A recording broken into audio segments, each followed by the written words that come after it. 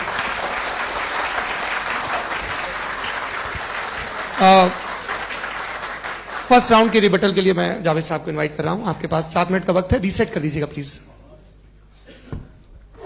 مجھے اس بات کی خوشی ہے کہ مفتی صاحب نے بھی مان لیا کہ نیچر میں کوئی انصاف نہیں ہے. تو کوئی بھی چیز جو انسان نے نہیں بنائی ہے اس میں انصاف نہیں ہوتا ہے. ایک بات میں آپ سے عرض کروں, ذرا پتہ لگا لیجیے گا, یہ جو آپ باغ میں جاتے ہیں بہت خوبصورت پھول دیکھتے ہیں نا, ان میں سے کوئی نیچرل نہیں ہے. یہ سارے پھول کراس کر کے بنائے گئے ہیں. جو جنگل میں پھول ہوتے ہیں نہایت معمولی ہوتے ہیں. یہ پھول انسانوں نے بنائے ہیں. جو آپ باغ میں دیکھ کے واہ واہ کہتے ہیں, یہ انسانوں کے بنائے ہوئے ہیں. ڈفرنٹ پھولوں کو کراس کر کے, ڈیولپ کر کے, پھر کراس کر کے اس طرح سے بنائے گئے. نیچرل فلاور نہیں. کسی جنگل ویران میں جا کے آپ گلاب کے پھول نہیں دیکھیں گے. اسے بنائے ہوئے انسان نے. بہت سے کام انسان نے کیے ہیں. باقی ہے کہ آپ نے میری ایک بات کا جواب نہیں دیا, جس سے مجھے شکایت ہے کہ فیتھ کیا ہے, اور آپ فیتھ مانگتے کیوں ہیں مجھ سے؟ آپ تو لاجیکل ہیں, آپ کے پاس تو سارے ریشنل ہیں, آپ کے پاس سارے ثبوت ہیں, تو آپ کو فیتھ کی ڈیمانڈ کیوں کرتے ہیں کہ بھائی تم سرنڈر کر دو اور سوال مت کرو؟ کوئی مذہب سارے سوال کرنے کی اجازت نہیں دیتا ہے, اور منع کرتا ہے کہ زیادہ سوال نہ کرو, بہہ جاؤ گے تم. آپ کیوں روکتے ہیں؟ حقیقت یہ ہے کہ انسانی تاریخ کیا ہے. انسانی تاریخ یہ ہے کہ دنیا میں 2 طرح کے لوگ ہوئے ہیں. ایک وہ جنہوں نے اپنی لا علمی کی پرستش کی ہے, دوسرے وہ جنہوں نے اپنی اگنورنس یا لا علمی سے جھگڑا کیا ہے اور معلوم کیا ہے کہ کیا ہے. یہ جو آپ کہہ رہے ہیں, آج آپ حیران ہیں کہ بھائی یہ یونیورس کیسے بنی. لوگ حیران تھے کہ سورج ڈوبتا ہے تو ادھر سے کیسے نکلتا, اور آپ ایک قدم جا کے ہمیشہ کا ماننے کو تیار ہے, ایک قدم پیچھے ہی مان جائیے. بھائی آپ اس کے بعد جاتے ہیں, کہتے سوال نہ کرنا کہ یہ کہاں سے آیا, یہ پاور تو ہمیشہ سے ہمیشہ رہے گی. تو آپ یونیورس کے بارے میں ماننے کیا تکلیف ہے؟ ایک قدم پہلے رک جائیے. یہ ہمیشہ سے تھی یا نہیں تھی ہمیں معلوم نہیں ہے, اور یہ کہنا کہ ہمیں معلوم نہیں ہے, کمال یہ ہے کہ دنیا کے سارے مذہب سب جانتے ہیں یہ دنیا کیسے بنی تھی, کیسے مٹے گی, مرنے کے بعد کیا ہوگا. ان کو سب علم ہے. ان کو کسی کو ڈائنوسر ہوتے تھے پہلے یہ نہیں پتا تھا, کسی کو نہیں. کسی بھی دنیا کی مذہبی کتاب میں ڈائنوسور کا ذکر نہیں ہے, لیکن باقی سب باتیں, how to make universe in 4 easy lessons, and باقی سب پتا ہے. جس کو سب پتا ہے وہ گڑبڑ ہے. ہم میں یہ انکسار, یہ ہیوملٹی ہونی چاہیے کہ ہم یہ کہیں کہ ہمیں یہ بہت ساری باتیں نہیں معلوم, لیکن ہم ان کی پرستش نہ کرنا ہے, اپنی لا علمی کو کی پرستش نہ کریں, ہم اسے پتہ لگانے کی کوشش کریں. جس دنیا میں آپ بیٹھے ہیں سر, یہ ہال جو ہے, یہ الیکٹریسٹی جو ہے, یہ مائک جو ہے, جس ہوائی جہاز سے آپ آئے تھے, وہ جس کار سے آپ یہاں آئے ہیں, یہ سب ان لوگوں کی بنائی ہوئی ہے جنہوں نے سوال کیے تھے. یہ دنیا جس میں آپ آج آرام سے ہیں, یہ ان لوگوں کی بنائی ہے کہ جنہوں نے سوال کیے تھے, اور ہر اسٹیج پہ ان سوالوں کو مکروہ کہا گیا تھا, غلط کہا گیا تھا. آپ ذرا تاریخ پڑھیے, ایک بڑی دلچسپ کتاب ہے برٹرنڈ رسل کی, جس میں اس نے ریلیجن اینڈ سائنس کہ کب سے ریلیجن جو ہے سائنس کے اگینسٹ ہے, اور حد تو یہ ہے کہ بھاپ کے انجن کے خلاف تھے, اسٹیم انجن کے بھی خلاف تھے, وہ فتوے ہوئے ان پہ, ویٹیکن نے دیے. تو یہ ہمیشہ, ابھی جیسے ہی یہ رائٹ فنگر آتے ہیں امریکہ میں پاور میں, تو وہ جو اپنا یہ کیا بولتے ہیں اسے, سیڈ کیا بولتے ہیں, سیڈ کیا جو, ہاں نہیں سیڈ جو ہوتے ہیں جی نہیں بھائی, وہ جو ہیومن باڈی کے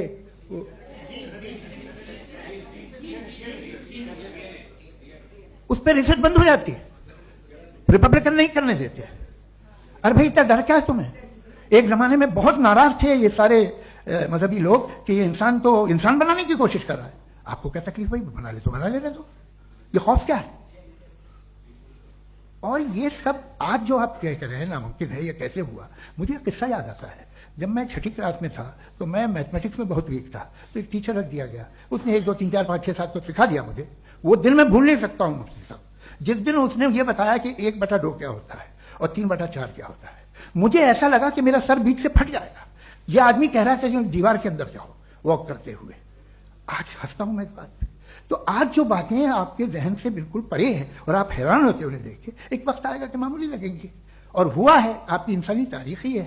اتنی جلدی سارے فیصلے آپ مت کر لیجیے, تھوڑا یہ ہیوملٹی رکھیے کہ بھائی یہ ہمیں نہیں معلوم. یہ کہنے میں کیا آ رہا ہے, یہ یونیورس کہاں تک پھیلی, یہ کب سے ہے اور کب تک رہے گی, ہمیں نہیں معلوم. آپ نے فیصلہ کر لیا کب بنی. یہ آپ کے حساب سے کوئی 14 بلین ایئر بنی جو سمجھا جاتا ہے. اس سے پہلے ہزاروں کروڑوں اربوں سال تک خدا بیٹھا کیا کر رہا تھا؟ خاموش بیٹھا تھا, ایسی جمائیاں لے رہا تھا. پھر اسے آئیڈیا ہے, یار ایک کام کرتے, وقت اچھا گزر جائے گا, یونیورس پر آپ سے سوچیے. وہ تو ہمیشہ سے ہے نا, مگر یونیورس ہمیشہ سے نہیں ہے, یہ تو بنائی گئی ہے. اور اس سے پہلے کیا تھا, ان کا کیا کام تھا؟ کیسی بات ہے, یہ بڑا آسان ہے. جو بات ہمیں آج دھیرے دھیرے پتہ چلی ہے, برسوں 2000 اور 2500 سال پہلے آپ کو کسی نے بتا دیا کہ کیا تھا, آپ مان گئے, اور تب سے وہی مان رہے ہیں جو 2500 سال پہلے کہا گیا تھا. سب کچھ بدل گیا ہے, سالو ہو رہی ہیں چیزیں. ابھی سائنس بالکل دعویٰ نہیں کرتی, یا کوئی فلاسفر یہ دعویٰ نہیں کرتا کہ ہمیں سب معلوم, بلکہ وہ کہتا ہے کہ ہمیں جتنا معلوم ہوتا ہے اس سے یہ معلوم ہوتا ہے کہ ہمیں کتنا کم معلوم. تو ہم اپنی جہالت سے لڑیں, اس کی پرستش نہ کریں. جی, تھینک یو سو مچ.